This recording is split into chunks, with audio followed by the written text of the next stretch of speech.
عزیز دوستو، بزرگوں اور بھائیوں، حضرت سیدنا ابراہیم خلیل اللہ اعلیٰ نبی نام علیہ الصلاۃ والسلام کا تذکرہ قرآن مجید نے کئی جگہوں پہ بیان فرمایا ہے۔ نبی پاک صلی اللہ تعالیٰ علیہ وسلم نے ارشاد فرمایا ہے کہ میں ملت ابراہیم پہ ہوں۔ حضرت ابراہیم علیہ الصلاۃ والسلام کے سیرت کو، سوانح کو، ان کی زندگی کے واقعات کو قرآن مجید نے متعدد مقامات پہ بیان کیا ہے۔ انبیاء کرام علیہم السلام 1,24,000 کم و بیش ہوئے، لیکن دین اسلام میں نبی پاک علیہ السلام کی امت میں جو مقام حضرت ابراہیم کا ہے وہ بس انہی کا ہے۔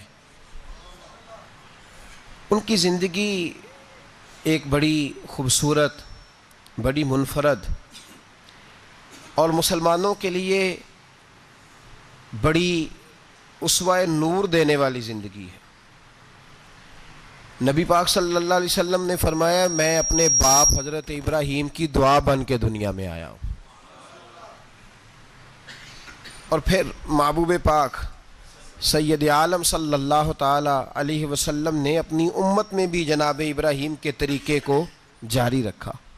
صحابہ نے قربانی کے بارے میں حضور سے پوچھا، ما ہذہ الاضحیہ، یا رسول اللہ صلی اللہ علیہ وسلم یہ قربانی کیا ہے؟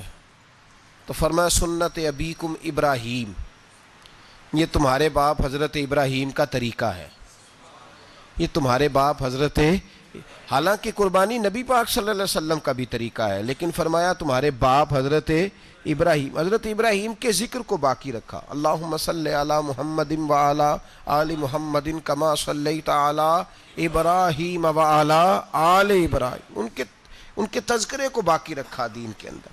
حضرت ابراہیم بڑی امتیازی شان والے نبی ہیں، بڑی امتیازی شان والے۔ رب کریم کا وہ دوست جس نے کوئی چیز بچا کے نہیں رکھی، ہر شے ہی اپنے رب کی بارگاہ میں پیش کر دی۔ چند چیزوں سے انسان کو بڑا پیار ہوتا ہے، گھر اسے بڑا پیارا ہوتا ہے۔ وہ بڑا خوبصورت ہوٹل، 5 اسٹار ہوٹل میں رہا، وہ اسلام آباد گیا، کسی سفر پہ گیا تو بڑے اعلیٰ قسم کے اس کو کھانے ملے، بڑی چیزیں ملیں، لیکن کبھی دائیں کروٹ کبھی بائیں کروٹ۔ تو ساتھ بیڈ پہ دوست تھا تو اس نے کہا، صاحب سو جاؤ، تو اس نے کہا، یار جو مزہ اپنے گھر میں سونے کا ہے وہ کسی اور جگہ تھوڑی ہے۔ گھر بڑا پیارا ہوتا ہے، انسان کو لگاؤ ہوتا ہے، جس بے تکلفی سے، سکون سے، آرام سے انسان اپنے گھر میں وقت بتاتا ہے، کہیں اور مشکل ہو جاتا ہے۔ دوسرا، انسان کو اولاد بڑی پیاری ہوتی ہے، بڑی عجیب شے، نہ ہو تب بھی بڑا دکھ ہے، اور ہونے کے بعد بھی اس کی بڑی آزمائشیں، یہ بڑی ایک میٹھی چیز ہے۔ اولاد ایک بڑا عجیب سا میوہ ہے، پتہ نہیں یہ کس انجیکشن کا نام ہے کہ چھاتی پر چڑھ جائے تو اللہ سکون عطا فرما دیتا ہے، پتہ نہیں کس ٹھنڈی دولت کا نام رب کریم نے اولاد رکھا ہے، بڑی پیاری ہوتی ہے اولاد۔ پھر تیسری چیز، انسان کی اپنی جان ہے، اور یہ اتنی قیمتی شے ہے کہ اللہ کریم نے فرمایا کہ اگر تیری گردن پہ کوئی آدمی پستول رکھ کے، تلوار تیرے گلے پہ رکھ کے کہے نا کہ رب کا انکار کر دے ورنہ مار دوں گا، تو فرمایا وقتی طور پہ میری ذات کا انکار کر پر جان بچا جا۔ اگر تم مرنے کے قریب ہو گیا ہے اور حرام شے کھائے بغیر تو بچ نہیں سکتا، مر جائے گا، تو فرمایا چل تو اس طرح کر، حرام کھا کے جان بچا، پر جان بچانا فرض ہے، ضروری ہے۔ وطن بڑا پیارا، اولاد بڑی پیاری، جان بڑی پیاری، پر حضرت ابراہیم سے رب کریم نے فرمایا چل ابراہیم کوئی چیز دے، تو کہا یا اللہ تینوں ہی تیرے نام پہ قربان کرتا ہوں، تیری ہوئی ساری، ہر شے تیری۔ حضرت ابراہیم نے دین کے لیے، آپ شہر بابل کے قریب پیدا ہوئے تھے، وہاں سے مصر آئے، مصر سے فلسطین آئے، اور فلسطین سے آ کر کے کعبہ آباد فرمایا۔ زندگی سفروں میں گزری، سفر ایک تکلیف والی چیز ہے، پر حضرت ابراہیم نے وطن چھوڑ دیا، گھر چھوڑ دیا۔ جان بڑی عزیز ہوتی ہے اصل میں نا، جب انسان جد و جہد کرتا ہے نا دین کے لیے، تو اس کے رستے میں بڑی چیزیں آتی ہیں۔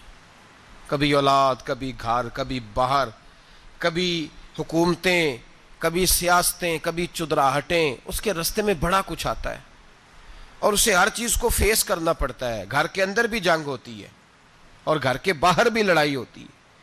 یہ آسان ہے ہی نہیں. ہم تو خیر ہتھیار چھوڑ کے پھینکنے والے لوگ ہیں، ہم بھولے بھالے لوگ ہیں. ہم کہتے ہیں میں نے تو کہا تھا مہندی نہ کرو، پر بیٹے نہیں مانے، بھولے جو ہوئے.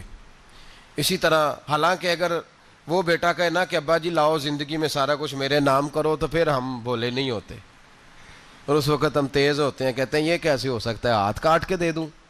اس وقت نہیں.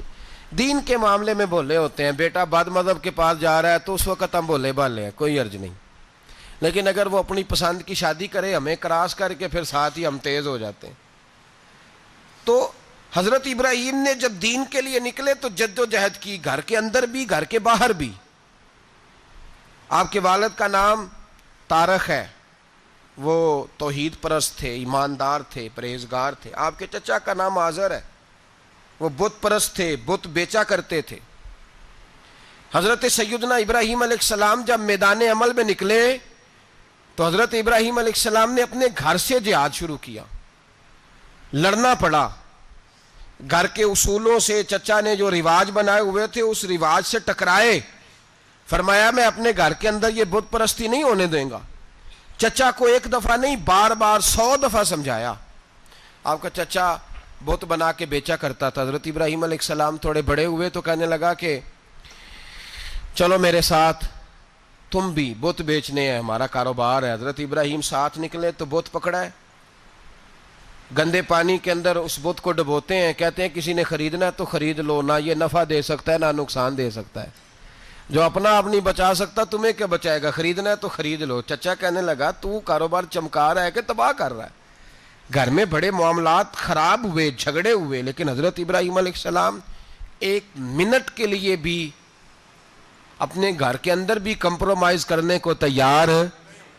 یہ تھوڑا مشکل میں نے پہلو چھیڑ دیا ہے، یہ تھوڑا مشکل پہلو چھیڑ دیا ہے. بڑا سمجھدار آدمی ہے پر بیوی سے پردہ نہیں کرا سکتا. سیانا ہے، پنچایت کا بندہ ہے، جو اس سے آپ کہیں گے وہ بات یہ سنائے گا، لیکن کہتا نہیں جی میں نے کوشش کر لی ہے. کس قسم کی کوشش ہے صاحب، یہ کیسے ہو گیا؟ حضرت ابراہیم علیہ السلام نے گھر کے اندر سے فرمایا نہیں کرنے دوں گا. گھر کے اندر بھی ٹکرائے. فرمایا تم جو بھی ہو پاش پاش کیا چچا کے اصولوں کو. اور باہر جب نکلے تو صرف علاقے کے چیئرمین سے نہیں ٹکرائے، ایم پی ایم این اے وزیر مشیر سے نہیں ٹکرائے. سپر پاور نمرود دنیا کا واحد حکمران تھا اس وقت، دوسرا کوئی حکمران ہی نہیں تھا. اکیلے حکمران سے جا کر ٹکرائے. کوئی ساتھ فوج نہیں تھی، کوئی ساتھ ان کے طاقت بظاہر دنیا داری کی کوئی نہیں تھی، پر حضرت ابراہیم جا کے ٹکرائے. اور میرے رسول پاک صلی اللہ علیہ وسلم نے سند بیان کی. فرمایا افضل الجہاد کلمۃ الحق عند سلطان الجابر. فرمایا سب سے افضل جہاد یہ ہے کہ تو ظالم بادشاہ کے سامنے کھڑے ہو کے حق بات بیان کر دے. یہ سب سے بڑا جہاد ہے. یہ سب سے افضل الجہاد کلمۃ الحق عند سلطان الجابر، سب سے بڑا جہاد. حضرت ابراہیم کھڑے ہو گئے، سپر پاور سے ٹکرائے. یہاں ہم لوگ حکمتوں کا شکار ہیں، دیکھیں گے، کریں گے، سوچیں گے.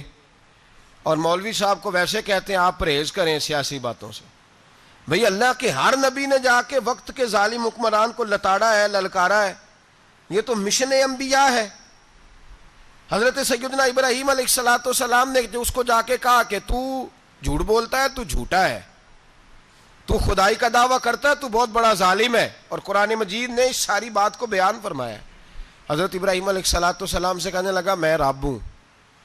تو آپ نے فرمایا میرا رب تو وہ ہے جو زندہ کرتا اور مارتا ہے. تو پھر آپ حق بات بیان کریں گے تو اللہ مارے گا کہ بندہ مارے گا؟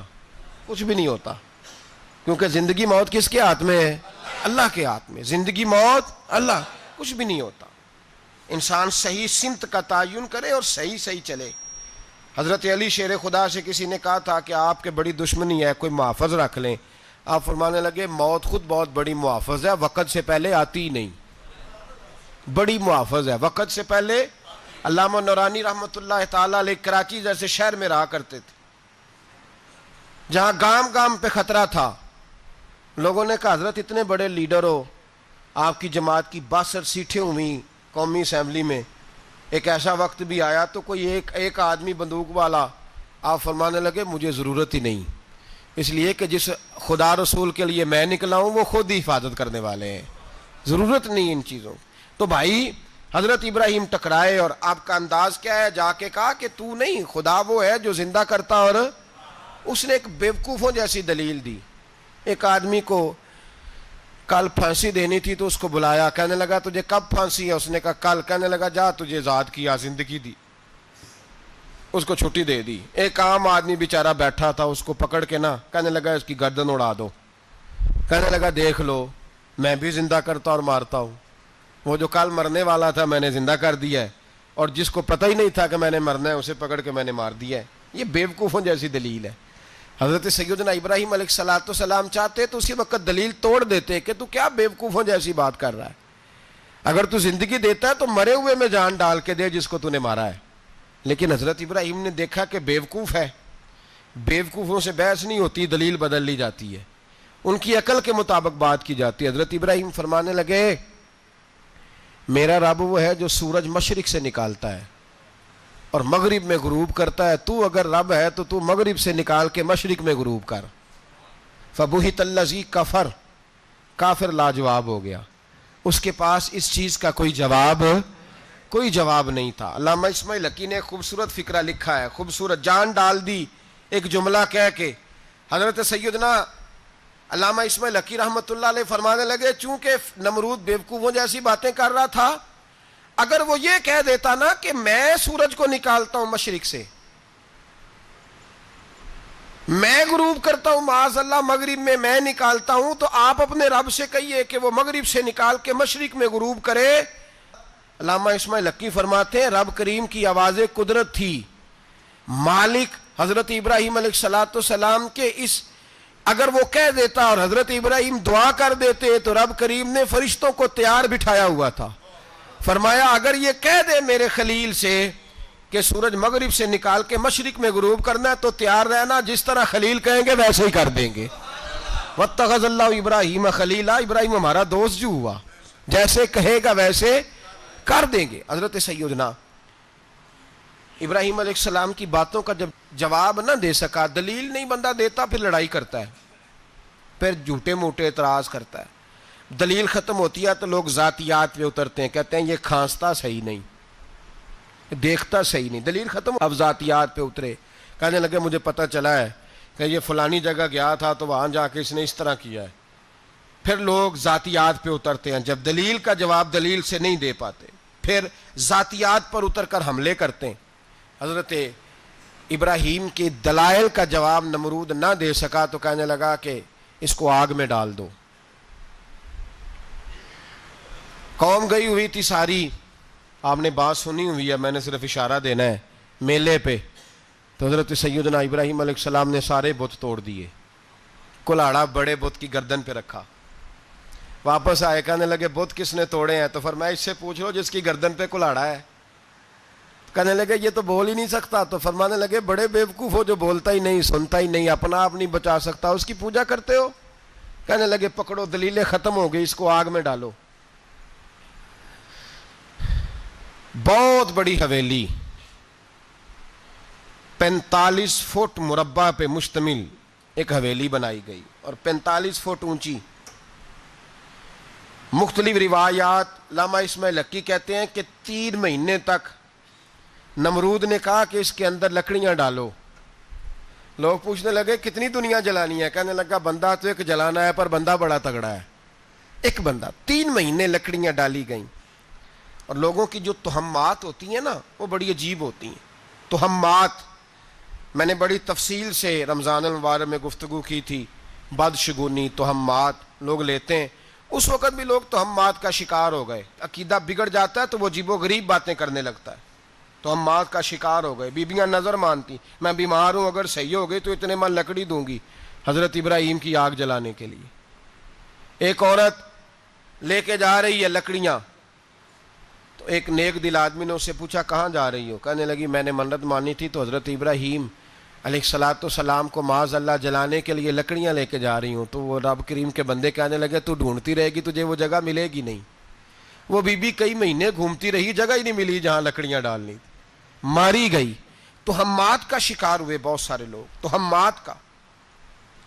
بھائی توہمات دین کے اندر منع ہے، توہمات دین میں کوئی نظر ماننا، کوئی کسی بزرگ کے مزار پہ جا کے سالے ثواب کے لیے کوئی چیز ماننا، یہ تو درست ہوا، لیکن غیر شرعی نظریں مان لینا کہ میں آگ کے گرد چکر لگاؤں گا، میں جناب وہاں جا کے یہ والا تماشا کروں گا، میں دھاگا باندھوں گا، میں رسا کاٹوں گا، میں وہاں گندے اور سے پانی پیوں گا، ان کی شریعت اجازت، یہ توہمات ہیں، بدشگونی ہے، دین میں ان کی کوئی گنجائش۔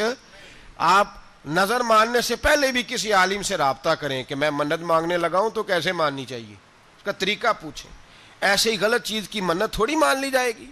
بہرحال آمدام برسر مطلب حضرت ابراہیم کے لیے آگ جلائی گئی، 45 فٹ اونچی آگ ہے، پرندہ بھی اوپر سے گزرتا ہے تو نیچے گر جاتا ہے جل کے، اتنے دن لگا کے آگ جلائی گئی۔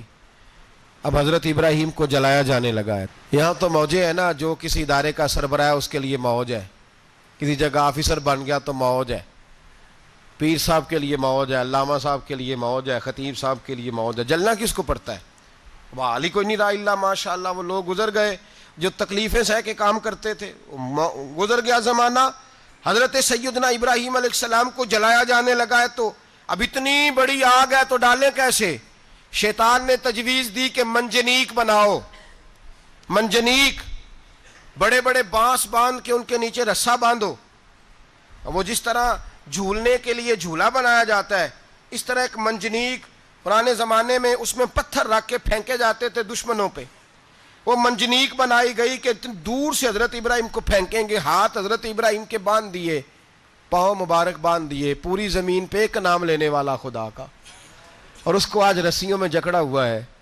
جب پھینکا جانے لگا نا آگ میں، حوریں رونے لگیں، فرشتے تڑپنے لگے، اے اللہ یہ کیا ہونے لگا ہے، ایک تیرا خلیل اور وہ بھی آگ میں۔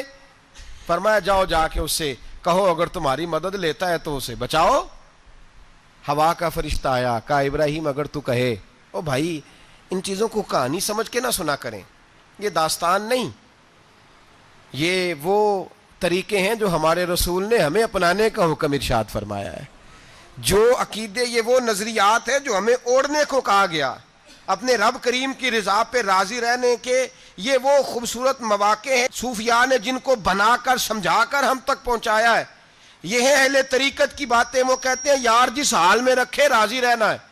حضرت ابراہیم علیہ السلام کو پھینکا جا رہا ہے، فرشتہ آیا، اے اللہ کے خلیل اگر حکم دو تو اتنی ہوا چلاؤں کہ نمرودی جل جائیں سارے، آگ ان پہ پھینک دی جائے۔ آپ نے فرمایا تو جا، تجھ سے مجھے کوئی کام نہیں۔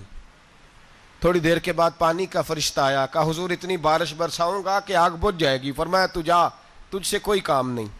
اب جب منجنیق میں رکھ دیے گئے، آگ میں جانے کا لمحہ ہے، تیاری ہے، حضرت جبریل امین حاضر خدمت ہوئے، کہا ابراہیم کوئی حاجت؟ فرمایا تجھ سے کوئی نہیں۔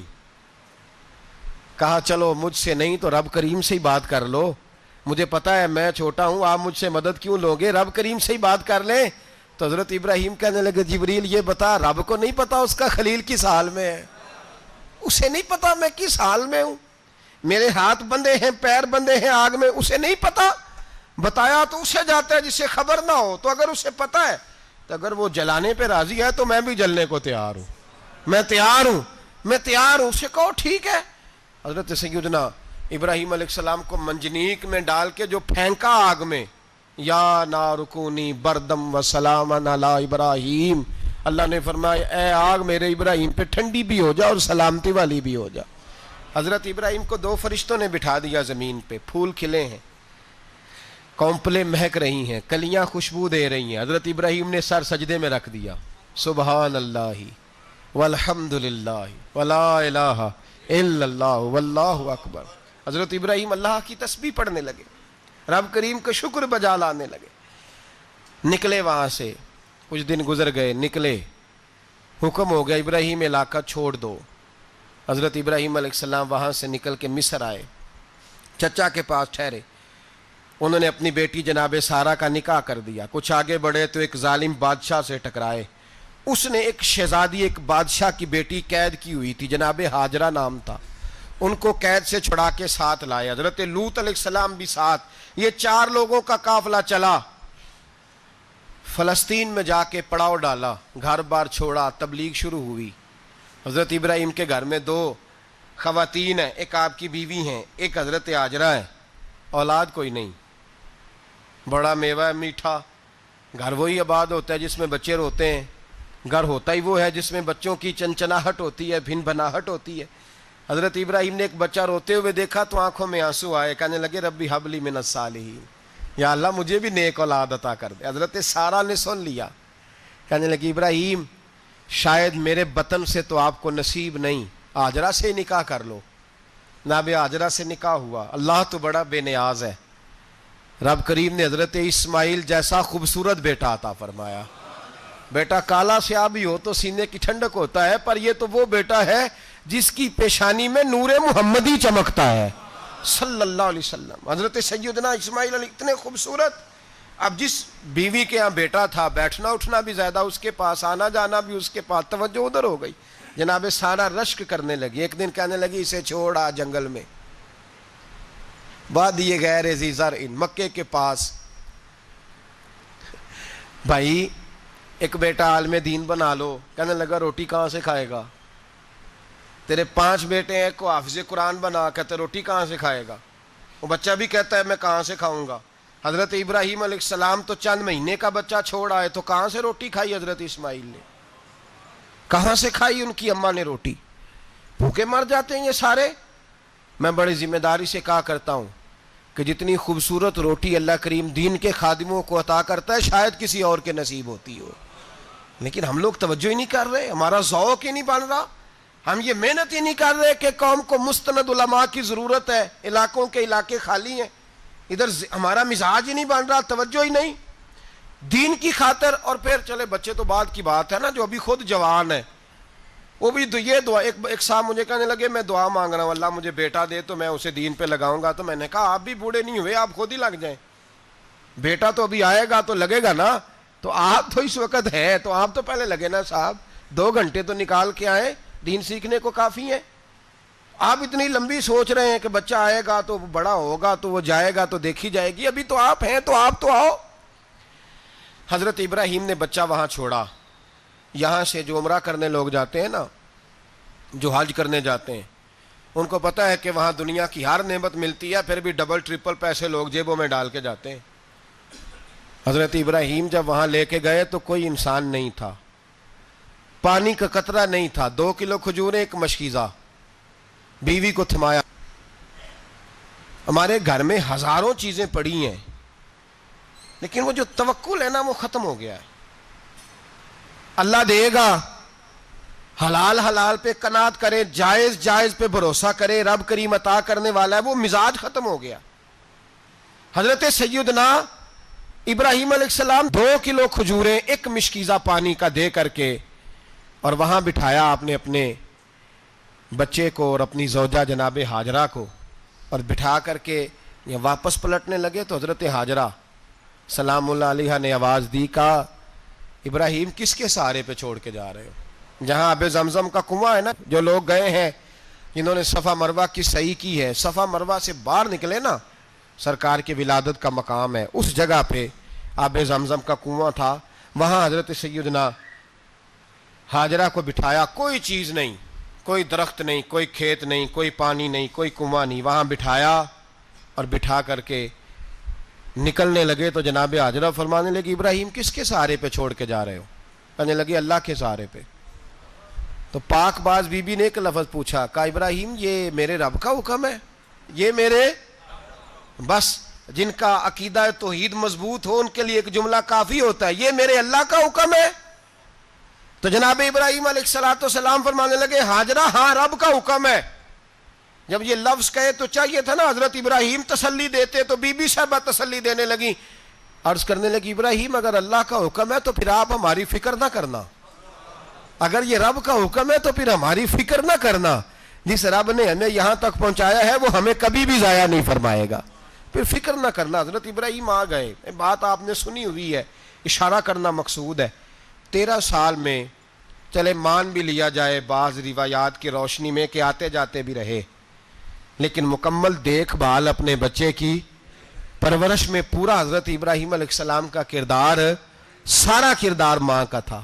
میں جب خواتین کے بارے میں کوئی بات کرتا ہوں تو میں آپ کو اکثر کہتا ہوں کہ یہ صرف بیوی کے لیے حکم نہیں ہوتا, یہ ٹریننگ بیٹی کو دینی ہے اور بہن کو دینی ہے. یہ تربیت کریں اپنے گھر میں. میں تجربے کی روشنی میں یہ بات عرض کیا کرتا ہوں کہ بھائی بچے باپ کے فرما بردار اس وقت ہوتے ہیں جب اماں انہیں باپ کا فرما بردار کرتی ہے, اور بچے باپ کے نافرمان بھی تب ہوتے ہیں جب اماں انہیں باپ کا. میں نے اپنے کانوں سے سنا ایک دفعہ ایک بچہ اپنے باپ سے کہہ رہا ہے آپ نے تو ساری زندگی باہر گزار دی, پیسے کمانا کون سا مشکل کام ہے, دکھ سکھ تو سارے اماں نے برداشت کیے, سکولوں میں وہ جاتی تھی, فلانا کام وہ کرتی تھی, فلانا کام. اب یہ سوچ اس کی ذاتی تو نہیں, یہ اس کو دی گئی ہے. اور اگر اس کو یہ سوچ دے دی جائے کہ اماں کہے کہ میں تو اپنوں میں رہی ساری زندگی, میں نے تو اپنوں میں وقت گزارا, اور تیرا باپ تو کئی دفعہ جنازے بھی نہیں پڑھ سکا, اس نے تو ماں باپ ایسے دفن کر دیے, وہ اگر یہ سوچ فراہم کرے تو پھر بچہ باپ کا فرما بردار ہوتا ہے. اور یہ والی روایتیں ہم بیوی کو سناتے ہیں, حالانکہ کس کو سنانی چاہیے بولیے؟ بہن اور بیٹی کو. بہن اور بیٹی کو سنائیں یہ باتیں, ان کو سمجھائیں تاکہ آگے جا کے وہ جو گھر ترتیب دیں وہ گھر بڑا عمدہ اور نکھرا ہوا ہو. حضرت سیدنا ابراہیم 13 سال کے بعد آئے, چونکہ گھر میں اللہ تبارک و تعالیٰ کی دوستی کا چرچا تھا, اللہ تبارک و تعالیٰ کی محبوبیت کا غلبہ تھا. 13 سال کے بعد فلما بالغ معہ سعیا, بیٹا جب اتنا بڑا ہوا کہ سال چلنے لگا تو حضرت ابراہیم نے اپنے بیٹے کو بلا کے کہا بیٹا مجھے خواب آئی ہے, میں تجھے ذبح کر رہا ہوں, تیری کیا رضا ہے؟ تو حضرت اسماعیل کہنے لگے یا ابت افعل ما تؤمر, ابا جی اللہ جیسے حکم دیتا ہے میرے ساتھ ویسے ہی کریں, جیسے اللہ حکم دیتا ہے ویسے ہی بولیے ویسے ہی کریں. حضرت حاجرہ کو کہا کہ ایک دوست نے دعوت کی ہے تو وہاں جا رہے ہیں, بی بی مطمئن ہے, تفصیلات کی ضرورت نہیں, ختم بات, اعتبار ہے, مطمئن ہو گئی. شیطان پیچھے سے آیا اماں کے پاس, ذرا تھوڑی دیر کے لیے تصور جمائیے, یہاں تو پڑوسن آ کے کوئی بات بتا دیتی ہے خاوند کے بارے میں تو کئی مہینے جھگڑا جاری رہتا ہے, پڑوسن محلے دار. شیطان نے آ کے بتایا لفظ کیا ہے, کہا حضرہ تمہیں پتا ہے کہاں جا رہے ہیں؟ کہا دوست کی دعوت میں. تو کہنے لگے دوست کون ہے؟ رب کریم, اور ابراہیم کا خیال ہے کہ اس رب نے مجھے حکم دیا ہے کہ میں ذبح کروں. تو حضرت حاجرہ کہنے لگی کبھی باپ بھی بیٹے ذبح کرتے ہیں؟ شیطان کہنے لگا ان کا خیال ہے کہ ان کے رب نے حکم دیا ہے. تو جناب حاجرہ فرمانے لگی اگر رب نے حکم دیا تو پھر تو مجھے شیطان لگتا ہے, تو مجھے شیطان لگتا ہے. کہا کیا مطلب؟ فرمانے لگی اگر رب کریم کا حکم ہے تو میرے پاس ایک اسماعیل ہے, اگر 1000 بھی ہوتے میں سارے اللہ کے راستے میں پیش کر دیتا, دے دیتی. مالک کا ہی تو ہے سارا کچھ, اسی کا ہے, اس میں لیت اللہ کی کیا گنجائش. حضرت سیدنا ابراہیم علیہ السلام نے بیٹے کے حلق پہ چھری رکھ بھی دی اور چھری چلا بھی دی, رکھ بھی دی اور وہ تو اللہ کریم نے فرمایا یا ابراہیم قد صدقت الرؤیا, ابراہیم تو نے خواب سچا کر دکھایا, وہ قیامت تک تیرا نام رہے گا. حضرت ابراہیم نے وطن بھی دیا, جان بھی دی, بیٹا بھی, اللہ کریم نے دمبے دیے, فرمایا یہ فدیہ ہے. اب یہ قربانی قیامت تک حضرت ابراہیم کے طریقے کے مطابق جاری ہے. حضرت ابراہیم بہت بڑے مہمان نواز تھے, بہت بڑے. آپ جب مصر میں قیام تھا تو بڑے بڑے لمبے چوڑے لنگر پکتے تھے, لوگ آیا جایا کرتے تھے, بڑا تفصیل کے ساتھ کھانا ہوتا تھا. مہمان نوازی آپ کی خاص صفت مبارکہ ہے. ہمارے ہاں بھی مہمان نوازی ہوتی ہے امیروں کی, بلکہ اب تو مہمان نوازی اس طرح کی ہے کہ کل تیری میرے پاس دعوت ہے اور پرسوں میری تیرے پاس ہے. وہی امیروں میں وہ چکر رہتا ہے, پارٹیاں دوست ایک دوسرے کو ڈالتے ہیں, تیری طرف پارٹی تیری طرف. اور اسی انداز میں اب یہ عید آئے گی نا, ٹکا پارٹیاں ہوں گی جگہ جگہ, اور لوگ سوال پوچھنے لگے ابھی سے, کہتے ہیں قربانی کا کتنا گوشت گھر رکھنا جائز ہے, قربانی کا کتنا گوشت گھر رکھنا جائز ہے؟ سارا ہی جی. اس لیے فریزر لے لے, فریج سے نہیں کام چلے گا.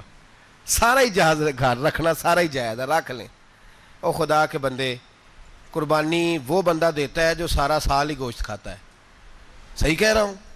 قربانی صاحب نصاب صاحب استطاعت بندہ دیتا ہے نا، تو وہ سارا سال ہی گوشت، تو سارا گھر میں رکھنا بھی جائز ہے، لیکن سارا دے دینا بھی۔ تو جو آ رہی ہے اس پہ کیوں توجہ کرتے ہو؟ جو دوسرا جائز ہے اس پہ کیوں نہیں عمل کرتے؟ سارا تقسیم کر دیں، بات ختم ہوئی۔